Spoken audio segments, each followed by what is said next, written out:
office in New York, and so it's basically like a closet. But anyways, you could kind of see out the window. There's all kinds of things going on. We're on the in the Airbnb on the upper part, and so it was an interesting night. But we're thankful that we got to be here, and we got a lot done yesterday as far as fun goes. We went to the Baseball Hall of Fame, and then we went to the Fly Creek Cider Mill. And the cool thing was, it was basically us at the mill. They had already had quite a few people through, probably through the weekend. We are just on the other side of season for a lot of all the things that they got going on, but it was still a great time.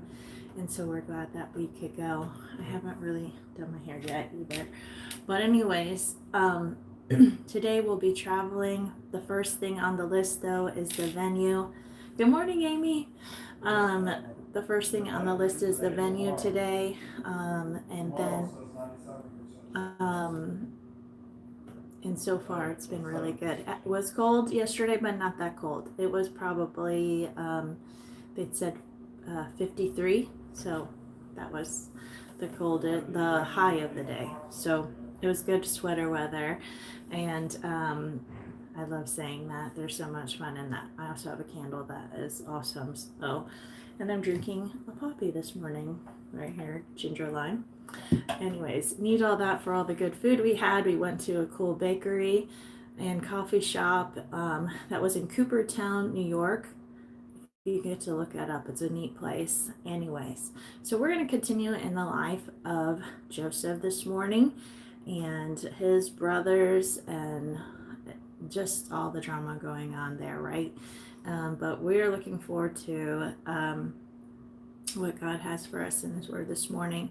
And before I begin, I'm going to ask the Lord to open thou mine eyes that I may behold wondrous things out of thy law. Psalm 119, verse 18. And I pray that the people behind me won't be too loud, but we're doing the best we can with what we got going on. So let's begin. Genesis chapter 44. And he commanded the steward of his house, saying, fill the men's sacks with food, as much as they can carry, and put every man's money in his sack's mouth, and put my cup, the silver cup, in the sack's mouth of the youngest, and his corn money. And he did according to the word that Joseph had spoken. As soon as the morning was light, the men were sent away, they and their asses. And when they were gone out of the city, and not yet far off, Joseph said unto his steward, up, follow after the men, and when thou dost overtake them, say unto them, wherefore have ye rewarded evil for good? Is not this it in the which my Lord drinketh, and whereby indeed he divineth? Ye have done evil in so doing. And he overtook them, and he spake unto them these same words. And they said unto him, wherefore saith my Lord these words? God forbid that thy servants should do according to this thing. Behold, the money which we found in our sacks' mouths we brought again unto thee out of the land of Canaan. How then should we steal out of the Lord's house silver or gold? With whomsoever of thy servants it be found, both let him die, and we also will be my Lord's bondsmen. And he said, now also let it be according unto your words. He with whom it is found shall be my servant, and ye shall be blameless. Then they speedily took down every man his sack to the ground, and opened every man his sack. And he searched and began at the eldest, and left at the youngest. And the cup was found in Benjamin's sack. Then they rent their clothes, and laid every man his ass, and returned to the city. And Judah and his brethren came to Joseph's house, for he was yet there. And they fell before him on the ground. And Joseph said unto them, what deed is this that ye have done? Wot ye not that such a man as I can certainly divine? And Judah said, what shall we say, my Lord? What shall we speak? Oh, how shall we clear ourselves? God hath found out the iniquity of thy servants. Behold, we are my Lord's servants, both we and he also with whom the cup is found. And he said, God forbid that I should do so, but the man in whose hand the cup is found, he shall be my servant. And as for you, get you up in peace unto your father. Then Judah came near unto him, and said, O my Lord, let thy servant, I pray thee, speak a word in my Lord's ears, and let not thine anger burn against thy servant, for thou art even as Pharaoh. My Lord asked his servant, saying, have ye a father or a brother?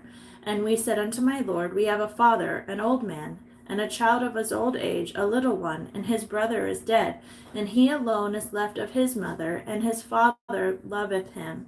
And thou saidst unto thy servants, Bring him down unto me, that I may set mine eyes upon him. And we said unto my Lord, The lad cannot leave his father, for if he should leave his father would die. And thou saidst unto thy servants, Except your youngest brother come down with you, ye shall see my face no more. And it came to pass, when we came unto thy servant my father, we told him the words of my Lord. And our father said, Go again and buy us a little food. And we said, We cannot go down if our youngest brother be with us. Then will we go down, for we may not see the man's face, except our youngest brother be with us. And thy servant, my father, said unto us, Ye know that my wife bare me 2 sons, and the one went out from me, and I said, Surely he is torn in pieces, and I saw him not since. And if you take this also from me, and mischief befall him, ye shall bring down my gray hairs with sorrow to the grave. Now therefore, when I come to thy servant my father, and the lad be not with us, seeing that his life is bound up in the lad's life, it shall come to pass, when he seeth that the lad is not with us, that he will die, and thy servant shall bring down the gray hairs of thy servant our father with sorrow to the grave. For thy servant became surety for the lad unto my father, saying, If I bring him not unto thee, then I shall bear the blame to my father forever. Good morning, Molly. Now therefore I pray thee, let thy servant abide instead of the lad, a bondman to my Lord, and let the lad go up with his brethren. For how shall I go up to my father, and the lad be not with me, lest peradventure I see the evil that shall come on my father? So, this is where I think, in a sense, they're very concerned about their father, and of course how sad he already was about Joseph, but now to not have Benjamin would be even more of a heartache for him, and they knew that, and so they are trying to persuade Joseph that he would let Benjamin go back, but we'll see what happens tomorrow. So Joseph has the silver cup placed in Benjamin's sack to orchestrate this test of these brothers. In a sense, whose sack do they search last? And that's Benjamin's. The brothers were once willing to sell a child of Rachel into slavery, not caring how they would hurt their father. But now Judah is willing to give up everything to save a child of Rachel, Benjamin, and to spare his father's hurt. So definitely have a change of heart. Judah knows that his father cares more about Benjamin than him, and instead of being bitter about it, he is willing to sacrifice himself. Wow. So Proverbs chapter 5 is where we are in Proverbs this morning.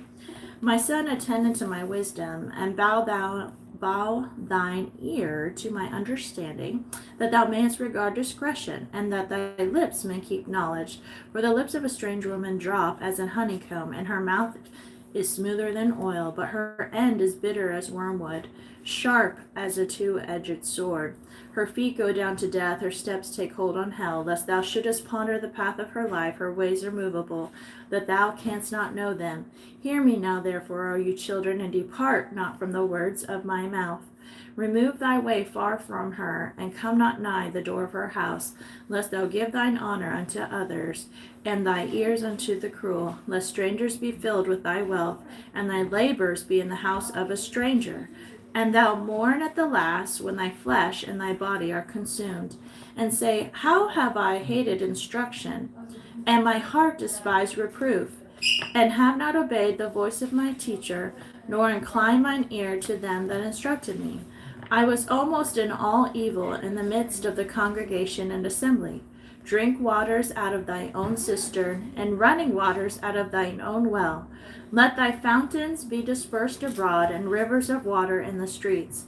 Let them be only thine own, and not strangers with thee. Let thy fountain be blessed, and rejoice with the wife of thy youth. Let her be as a loving hind and pleasant roe. Let her breast satisfy thee at all times, and be thou ravished always with her love. And why wilt thou, my son, be ravished with the strange woman, and embrace the bosom of a stranger? For the ways of men are before the eyes of the Lord, and he pondereth all his goings. His own iniquity shall take the wicked himself, and he shall be holden with the cords of his sins. He shall die without instruction, and in the greatness of his folly he shall go astray.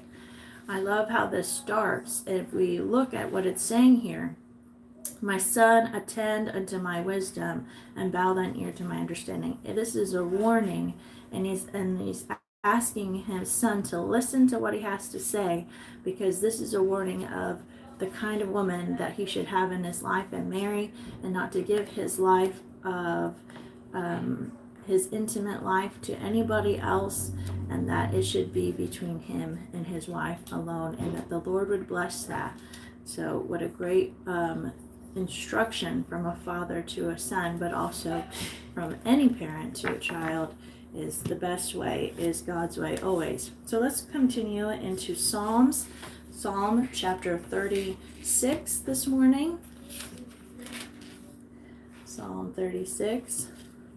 I know many of you are continuing your work day and you're just getting your time in the Word in. It's been nice to see the leaves. I threw leaves up in the air and let them just go everywhere, and I have a funny picture of Pastor with leaves as well. Psalm 36. The transgression of the wicked saith within my heart that there is no fear of God before his eyes. For he flattereth himself in his own eyes, until his iniquity be found to be hateful. The words of his mouth are iniquity and deceit. He hath left off to be wise and to do good. He deviseth mischief upon his bed. He setteth himself in a way that is not good. He abhorreth not evil. Thy mercy, O Lord, is in the heavens, and thy faithfulness reacheth unto the clouds. Thy righteousness is like the great mountains. Thy judgments are a great deep. O Lord, thou preservest man and beast. How excellent is thy loving kindness, O God! Therefore the children of men put their trust under the shadow of thy wings. They shall be abundantly satisfied with the fatness of thy house, and thou shalt make them drink of the river of thy pleasures. For with thee is the fountain of life. In thy light shall we see light. O continue thy loving kindness unto them that know thee, and thy righteousness to the upright in heart. Let not the foot of pride come against me, and let not the hand of the wicked remove me. There are the workers of iniquity fallen. They are cast down, and shall not be able to rise. So, I'm so thankful to get away for this short time, but I will miss all of you. But I'm bringing you along, in a sense, on this trip. And if you want, I put little short videos of where we're at. So you have to actually go under short on the YouTube, just so you know if you want to see them. You don't have to, but if you want to see them. And anyways, I think we're doing a lot of driving today, but if I have anything, I'll definitely share it there. Have a wonderful Wednesday, and I will see you in the morning as we continue to grow.